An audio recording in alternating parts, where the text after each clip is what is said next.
अध्यक्ष महोदय, संवैधानिक शक्तियों का दुरुपयोग यही नहीं रुका।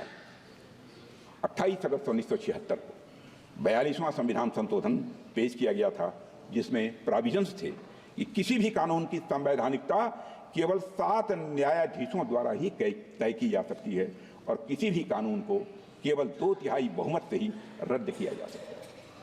अध्यक्ष महोदय, क्षमा कीजिए, क्या यह सब एक तानाशाह द्वारा अपने निजी स्वार्थ के लिए संविधान को विकृत करने का यह भरसक प्रयास नहीं था? अध्यक्ष महोदय, बेसिक स्ट्रक्चर के सिद्धांत को नकारने के लिए 42वें संविधान संशोधन के द्वारा यह प्राविधान किया गया था कि आर्टिकल 368 के तहत किया गया प्रत्येक संवैधानिक संशोधन यह वैध होगा।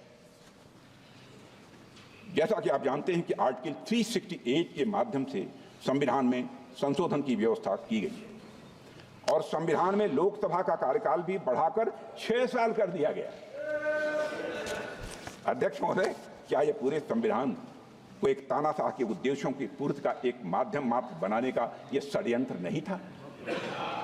क्या यह सब जनता को फिर से प्रजा बनाने की यह साजिश नहीं थी? अध्यक्ष महोदय, आज उसी पार्टी के लोग संविधान का इस्तेमाल दुष्प्रचार के लिए कर रहे हैं।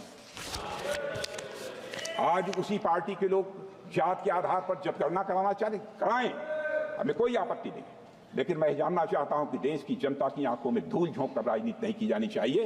राजनीति करनी है तो जनता की आंखों में आंख डालकर राजनीति। अध्यक्ष महोदय, संवैधानिक शक्तियों का दुरुपयोग यही नहीं रुका।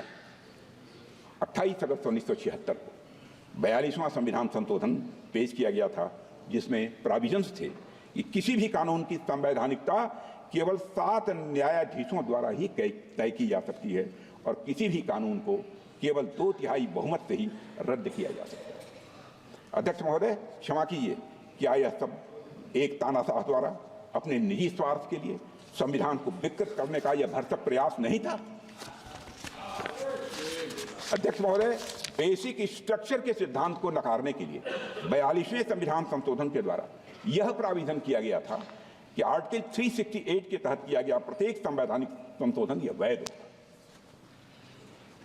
जैसा कि आप जानते हैं कि आर्टिकल 368 के माध्यम से संविधान में संशोधन की व्यवस्था की गई है और संविधान में लोकसभा का कार्यकाल भी बढ़ाकर 6 साल कर दिया गया। अध्यक्ष महोदय, क्या यह पूरे संविधान को एक तानाशाह के उद्देश्यों की पूर्ति का एक माध्यम मात्र बनाने का यह षड्यंत्र नहीं था? क्या यह सब जनता को फिर से प्रजा बनाने की यह साजिश नहीं थी? अध्यक्ष महोदय, आज उसी पार्टी के लोग संविधान का इस्तेमाल दुष्प्रचार के लिए कर रहे हैं।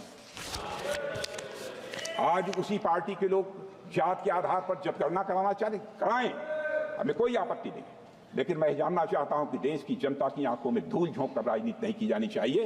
राजनीति करनी है तो जनता की आंखों में आंख डालकर राजनीति